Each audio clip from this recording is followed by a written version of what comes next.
It's a pleasure to be here in the opening plenary session for the AJC Global Forum. I want to address you on 3 points. The first is why I'm here, what brings me here.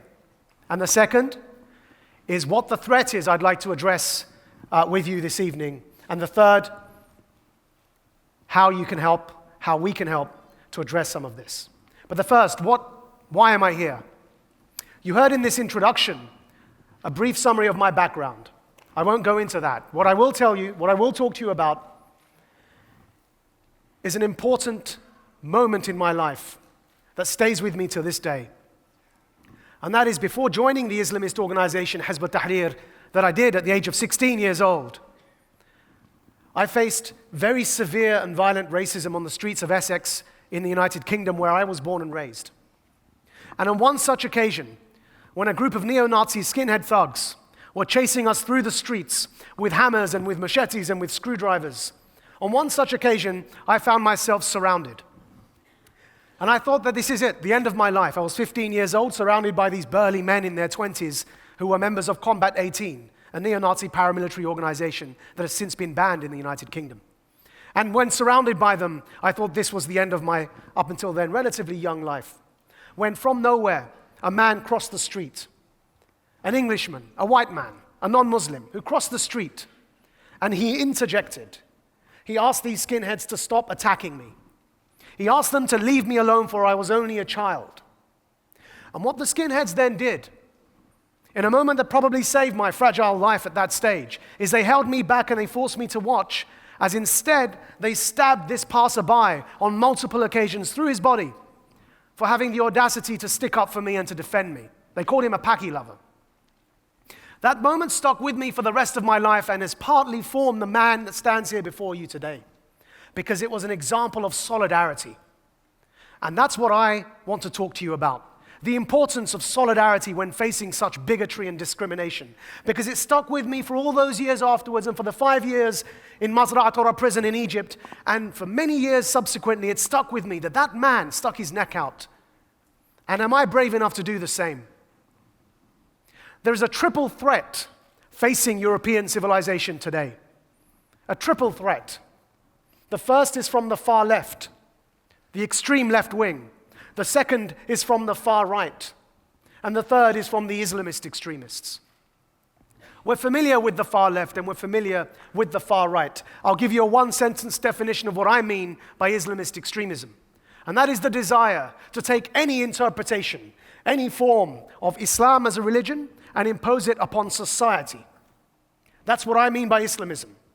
And the use of force to do that is what I refer to as jihadism. Now, these three ideological trends agree on one thing. Essentially, they agree on their hatred of the Jewish community. The far left across Europe, the far right, and the Islamist extreme agree to pick on the Jewish people. In the United Kingdom, the Islamists form alliances with the far left on foreign policy, and that results often in a disproportionate focus on the state of Israel. And in France and some other countries in Europe, the Islamists domestically form alliances with the far right on the domestic agenda. And that results often in a disproportionate focus on the Jewish communities within continental Europe. And we see this playing out.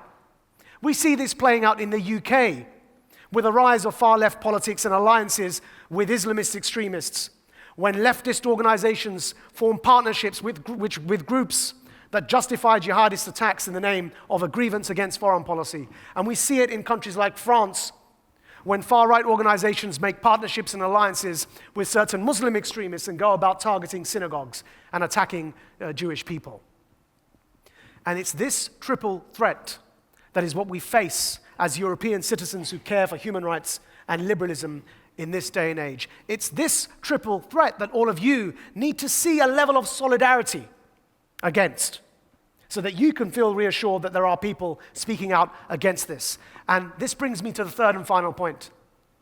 How we aim to address this. Well, I co-founded and now lead an organization called Quilliam, founded in London, known as the world's first counter-extremism organization. We make it our job, we make it our purpose to challenge Islamist extremism wherever we find it across the globe by presenting counter-narratives, alternative voices, alternative messages to this threat.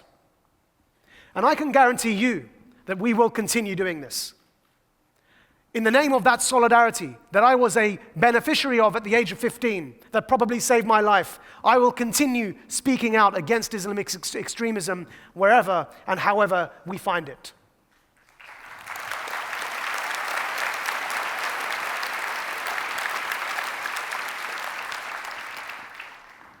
And finally, what we hope from you all here today, and that is that there are many Muslim voices, on a positive note, there are many, many Muslim voices emerging from across the world, in the Middle East, in Europe, in the United States of America, who are beginning to wake up to the threat that is Islamist extremism. There are those Muslim voices, but they are nascent. They are worried about speaking out against what could be perceived as their own religion.